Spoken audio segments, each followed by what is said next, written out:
mahasiswa Putri. Pada kesempatan kali ini, aku akan membahas atau membawa kalian pada pembahasan tentang toxic relationship. Apa sih toxic relationship? Pasti kalian di sini semua pasti pernah merasakan atau pernah mendengar apa sih itu toxic relationship. Kalau menurut aku, toxic relationship merupakan sebuah ketidaksamaan atau ketidaknyamanan kamu di dalam sebuah hubungan, atau yang dapat diartikan dengan hubungan yang beracun atau hubungan yang tidak sehat yang mengakibatkan kalian dengan pasangan kalian seringkali bertengkar atau beradu argumentasi. Toxic relationship sering ditandai dengan hubungan berulang yang saling menghancurkan antara pasangan.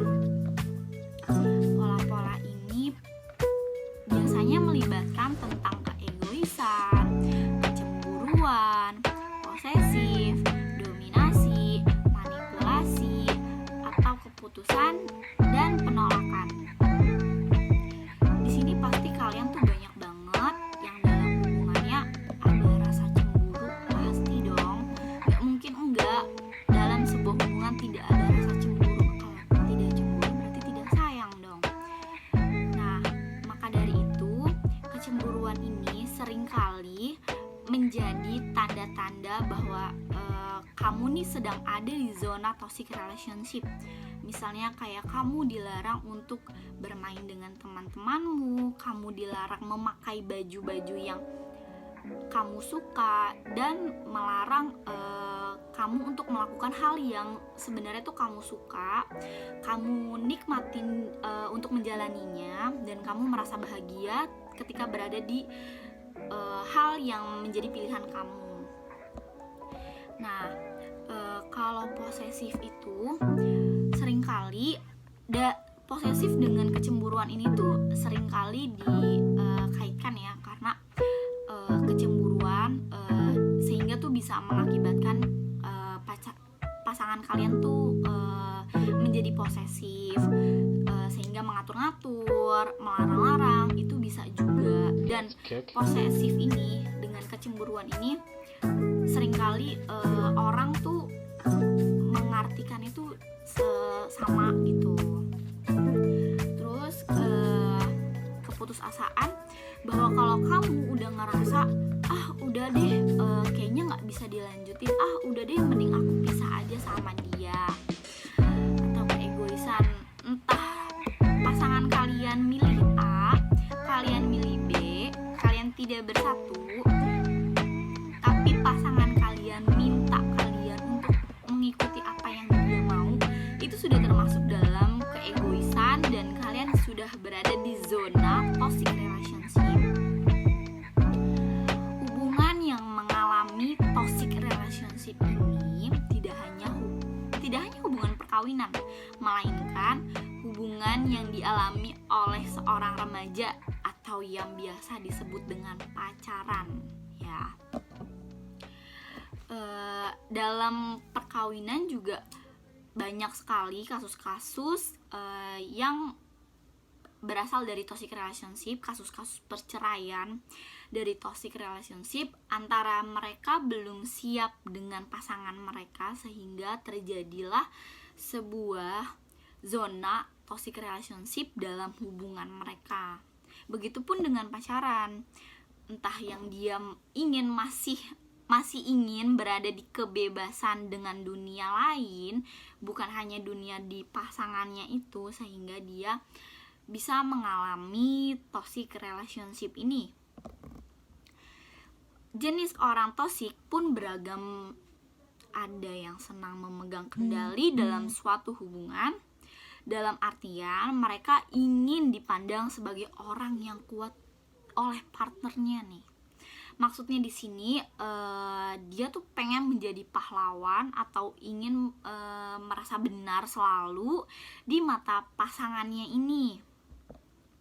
Selain itu, ada orang toksik yang terlalu menggantungkan diri sama pasangannya atau biasa disebut dengan clingy. Nah, di sini memang semua manusia itu kan makhluk sosial ya, makhluk sosial, nggak mungkin bisa sendiri, tapi banyak sekali yang mengartikan bahwa dia kalau sudah berada di hubungan, sudah berada di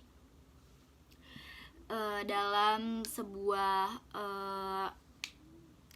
hubungan itu, dia bisa tergantungkan dirinya dengan pasangannya itu. Ternyata tidak seperti itu, bahwa kita juga punya dunia kita masing-masing, pasangan kita juga punya dunia masing-masing, walaupun dengan terikat hubungan perkawinan itu.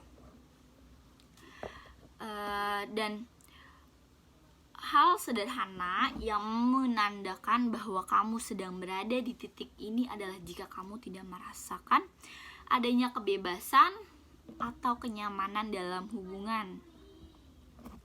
Bisa terjadi dikarenakan pasangan kalian memiliki sifat yang sangat posesif atau cemburu.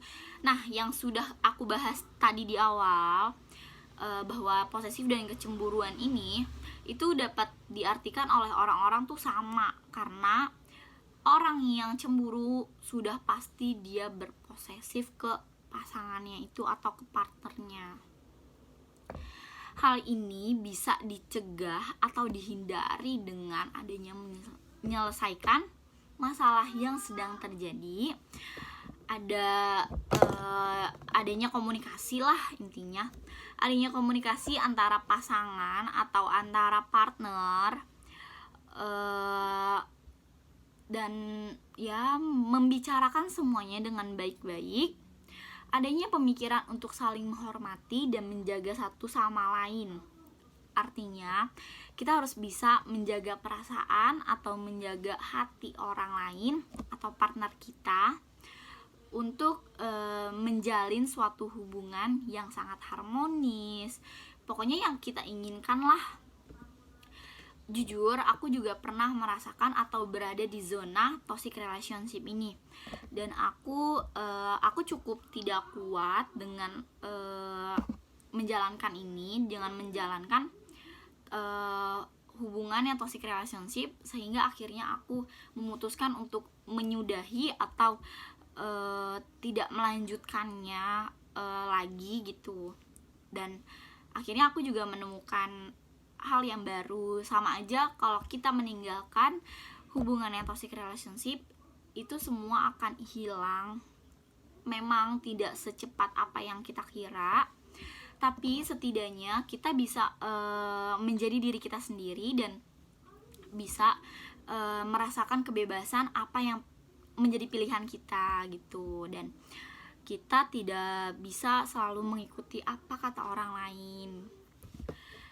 Dan kalau misalnya dari penonton ini ada yang sudah terikat dengan perkawinan dan mengalami atau berada di zona toxic relationship, aku harap bisa berkomunikasi lagi dengan pasangannya, bisa memperbaiki lagi hubungannya untuk kedepannya. Apalagi yang sudah punya anak atau yang sudah lama ya hubungannya, kalau bisa jangan dipisahkan begitu saja. Dan yang untuk masih bisa dibilang masih pacaran, kalau bisa ya pacarannya yang sehat-sehat aja. Hindarin hal-hal yang toksik, yang bikin kalian sakit hati, bikin kalian depresi, bikin kalian tidak merasakan kenyamanan, tidak merasakan apa sih yang aku mau. Aku harap tidak ada lagi seperti kasus-kasus toxic relationship yang lainnya, sehingga terjadi hal-hal yang tidak kita inginkan ke depannya. Baik, karena sudah ada di penghujung, maka dari itu aku Nadia Indraswari Putri pamit undur diri dari kalian semua. Semoga apa yang aku sampaikan kepada kalian semua bisa dicerna atau bisa dipahami dengan baik. Semoga tidak ada kasus-kasus kayak gini lagi. Kurang lebihnya mohon maaf. Semoga kalian sehat-sehat selalu. Dah.